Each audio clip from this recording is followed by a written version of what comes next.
Okay, good morning. Thank you all for coming. We're here today because Maine's small businesses and make up nearly 100% of Maine's hospitality, tourism, and retail sectors are on the verge of collapse. Those that are not already shuttered their doors, many permanently, are trying to survive under the crushing weight of the state's restrictions on their operations and the barriers installed at our border. A little over 3 months ago, when we all became aware of the pandemic, most everyone agreed that businesses needed to shut down, that people should stay at home. By mid-April, Hospitality Maine was asked by the administration to craft a 4 phased-in restart plan for restaurants and hotels. In Maine, the DECD issued its restaurant and lodging checklist largely based on our plan. To support the administration, Hospitality Maine, in a full public-private partnership with Eastern Maine Community Colleges, conceived and built 2 online COVID readiness courses, certification courses, in just 10 days. Since their launch, Memorial Day weekend, we've had over 1,500 frontline hospitality workers who've passed the exam and received their certification badges, with more and more coming on every single day. We did not anticipate the length of the time it would take to open restaurants. Some here in southern Maine are still unable to fully operate. Nor did we expect the implementation of a 14-day quarantine, now replaced with an equally untenable testing protocol. Our industry knows the importance of safe operations. We understand the first priority is to keep our staff safe. We are committed to protecting and educating customers and guests. We cannot do this unless we are fully open, know we have the guests to serve. While we continue to offer alternatives to these measures, we also need to strongly act to save the industry and give small business owners, operators, employees a future. So today, we announced the Maine Hospitality, Tourism, and Retail Recovery Plan. We have a big problem that requires a big solution, and that's what we're proposing today. Our plan is to apply an $800 million allocation of Maine's CARES Act federal funding to the hardest hit sectors of Maine's small business community, whose representatives have joined us here today. Details of the plan are now available on the Hospitality Maine website. This is an ambitious plan, with Phase 1 focusing on emergency action grants directly for businesses for rent relief, payroll, most operating expenses. We have money for employees to cover urgent personal costs like rent, transportation, childcare, as ed jobs have impacted and hours have been cut. Our Phase 2 invests in the industry's recovery, including business and technical support, workforce development, job retraining, tourism marketing, and much more. But we cannot implement this plan. This is Governor Mills' responsibility, and we offer our support to her and to the state's government leaders to partner with the industry on this. Our hope is that this will be received with the serious intent with which it is being delivered here today, because the time has come at the turn of the tide for us to all work together and move Maine forward. Thank you very much. Now, I would like to introduce Mr. Tony Cameron, the President and CEO of the Maine Tourism Association, for his remarks.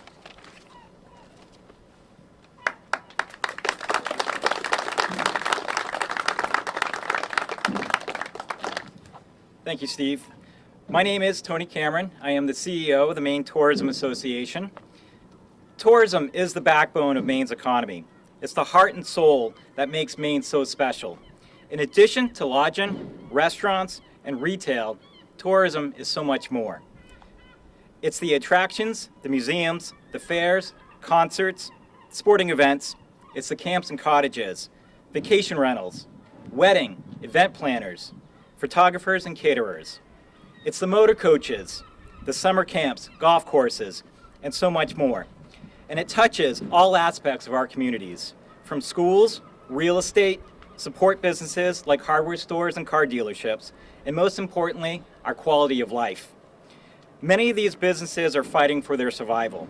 Some will not open this year due to restrictions, and some, unfortunately, will have to be closed for good. For every dollar invested in marketing tourism in Maine, the return is $24 to Maine's economy. That's a 24-to-1 return on investment. That is why, simply put, restarting Maine's economy begins with restarting travel. The people working in these businesses that make up the heart of tourism is hurting. This plan will help them survive this year so they can recover next year.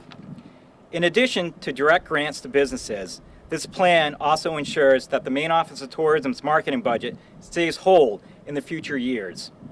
Maine needs to aggressively market to ensure guests continue to visit from within our drive, national, and international markets. Without significant funds devoted to this purpose, hospitality, retail, and tourism will continue to suffer. And with that, I'll turn it over to Dana Connors, President of the Maine State Chamber of Commerce.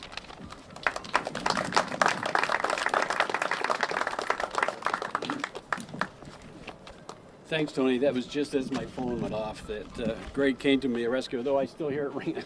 Throw it in the ocean there, Greg.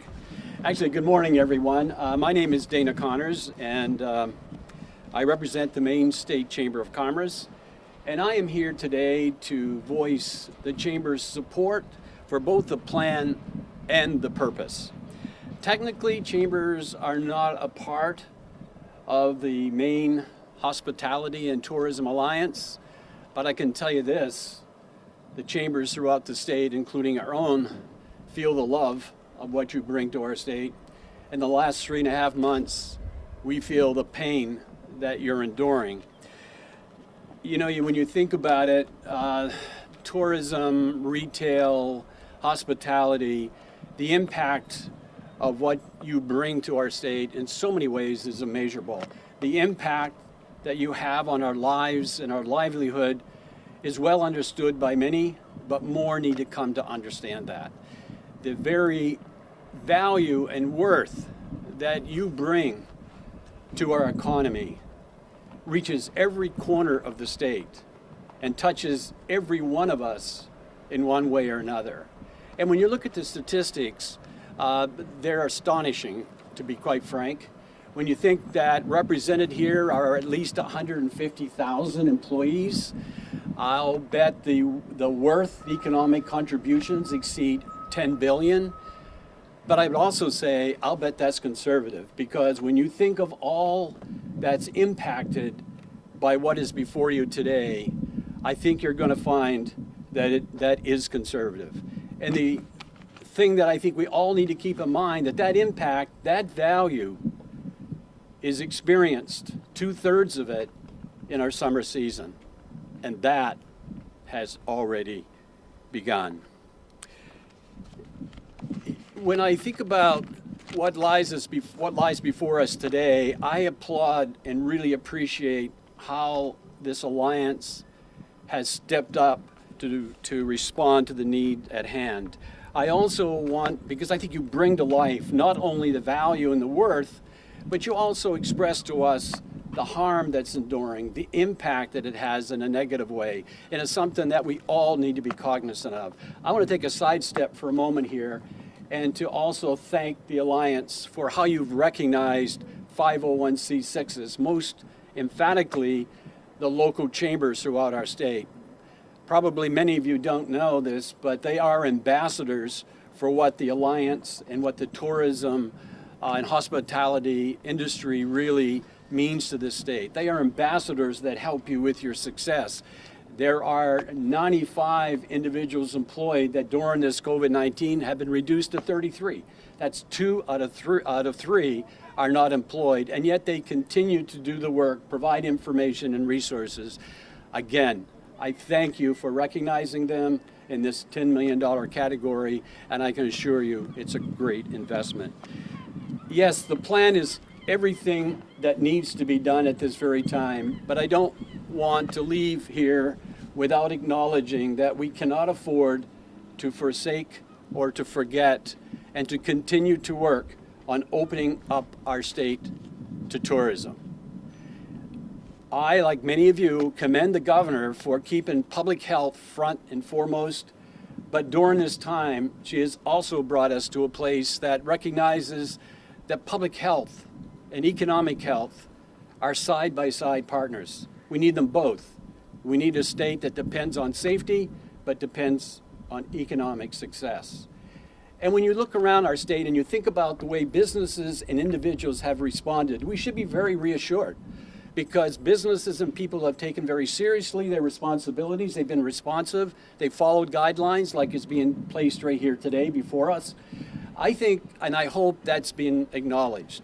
And when you think of the tourism, hospitality industry and all that's included, for those who are operating on a limited basis, they too are recognizing the need, the value of the guidelines, social distancing, and those types of criteria to protect us. I hope that they will be trusted in the same way because we need them so very much. Let me end by this comment. By looking at me, you know I've been around for a while. But let me say this. I have learned in that time that Maine is unique and very special for a lot of reasons. One is their ability at times like this to listen to each other, to work with each other. And I think my message today is that as good as this plan is, there's two parts to it. We need to come together and stay together and work together to open our state to tourism, to welcome tourists to our state, to open our state back up to business. There's too much at risk if we don't. I thank you for this opportunity, and as I said, I support you in your effort as well as our need to work together to get back to business. I thank you.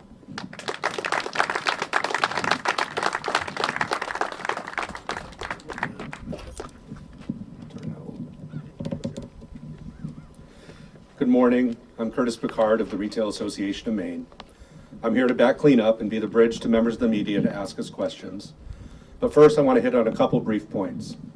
According to the Maine Department of Labor, Maine lost 105,600 jobs between February and April of this year.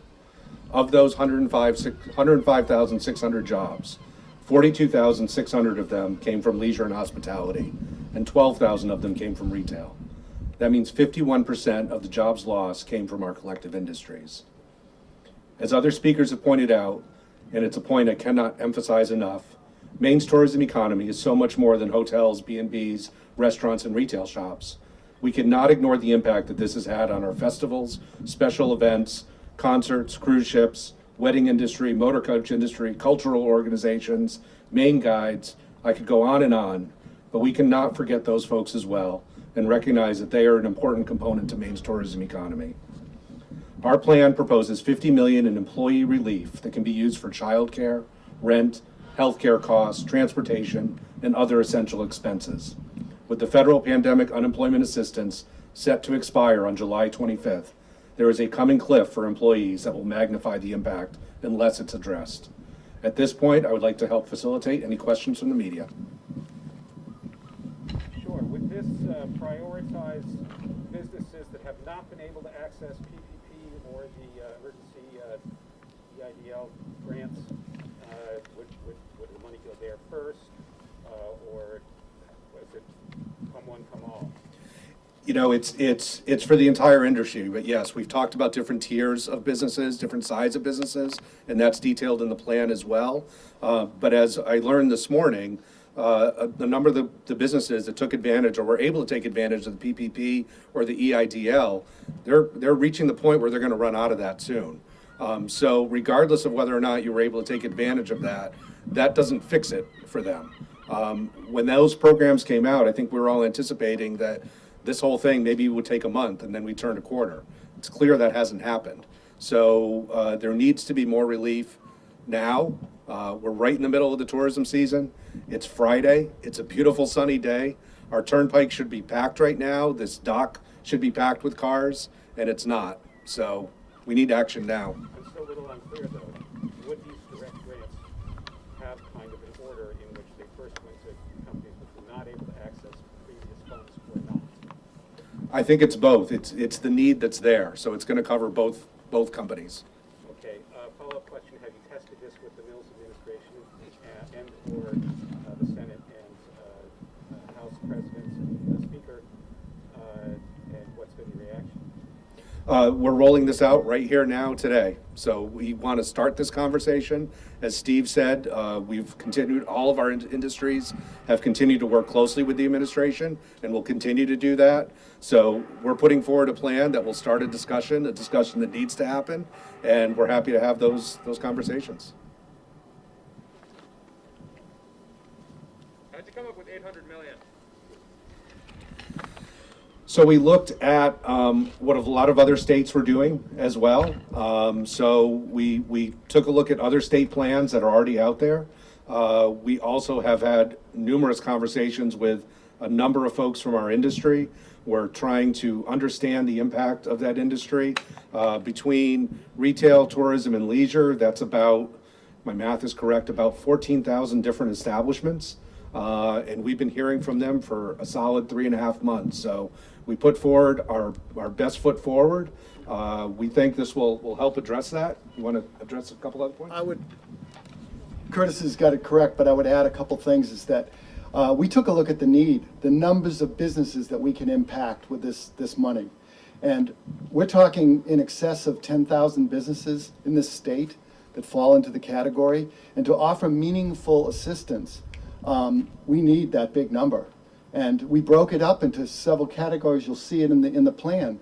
The largest piece applies to the smallest businesses, 50 employees or less, who need the help the most. So it's not even a question of PPPs as much as it is the size of businesses and their access to resources. So the idea is to help the smallest businesses first. We've heard loud and clear that rent relief is a huge factor for many businesses. I've had many conversations with restaurants and hotels that are impacted by that. We got the relief coming. That's our plan. And as Curtis said, we really hope that the governor works closely with us to implement this as we've defined it. So that would be the answer to that, I would think. Does you have follow-up, Pete? I do. Yeah. Okay. Are you convinced that the coronavirus relief fund that the state was given can be used to cover these expenses? Yes. How does that work? Can the governor just... As I said in my remarks, we don't have the ability to implement this plan. That's the governor's responsibility. It's the governor's work to do.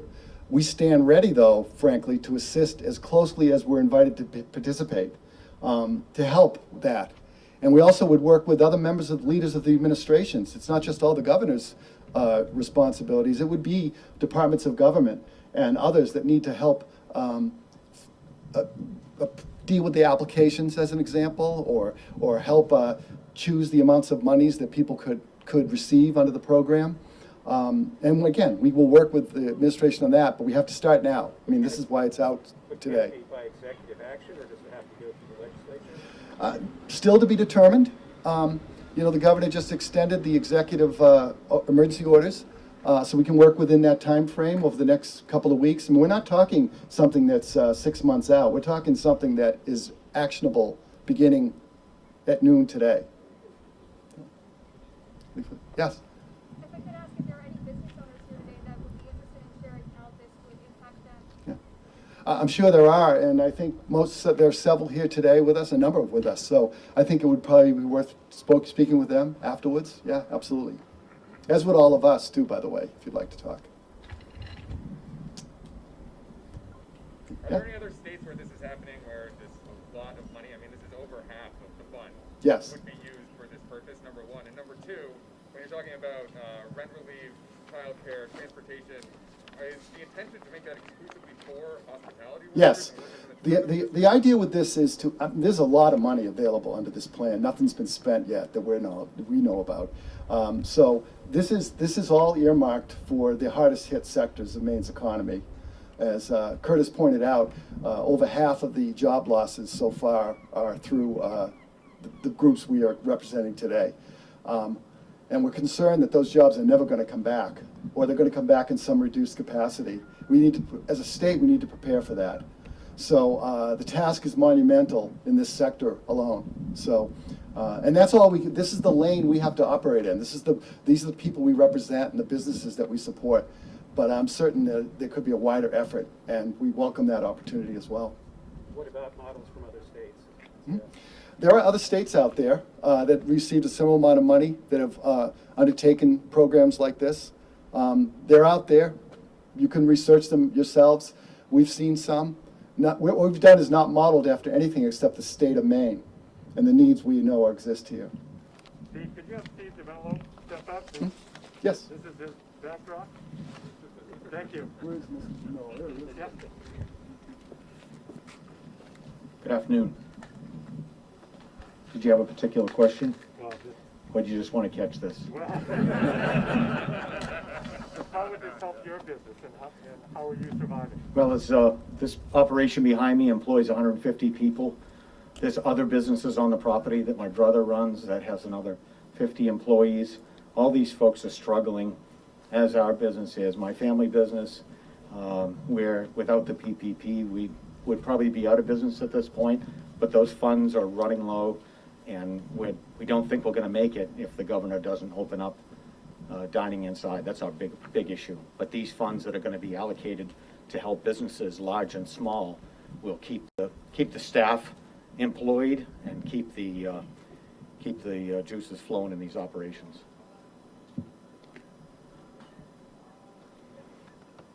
Thank you.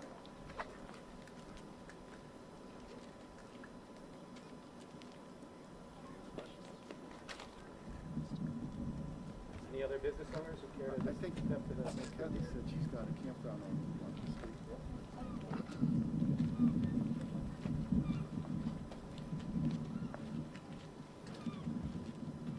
Good afternoon.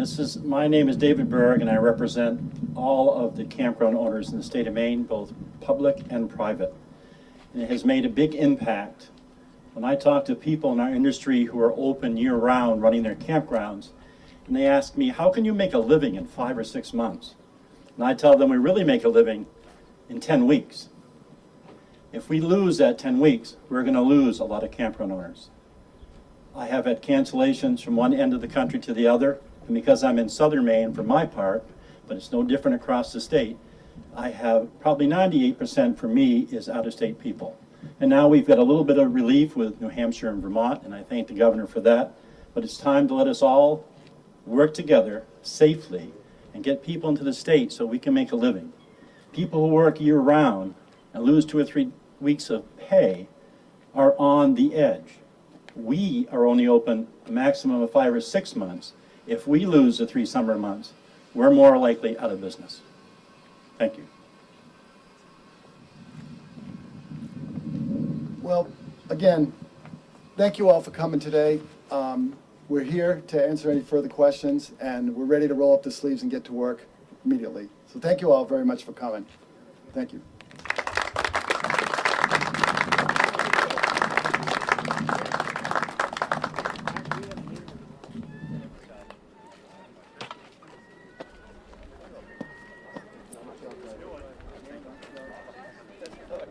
Hard to recognize anybody behind these masks, right?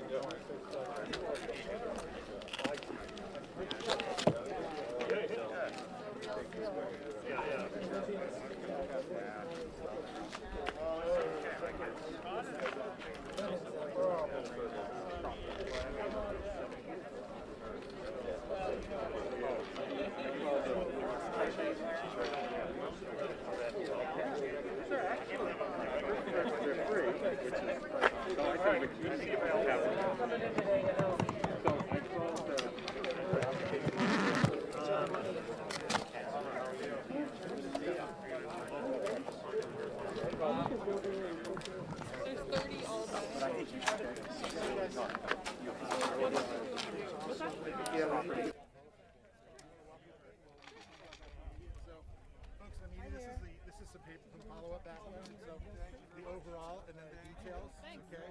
So overall.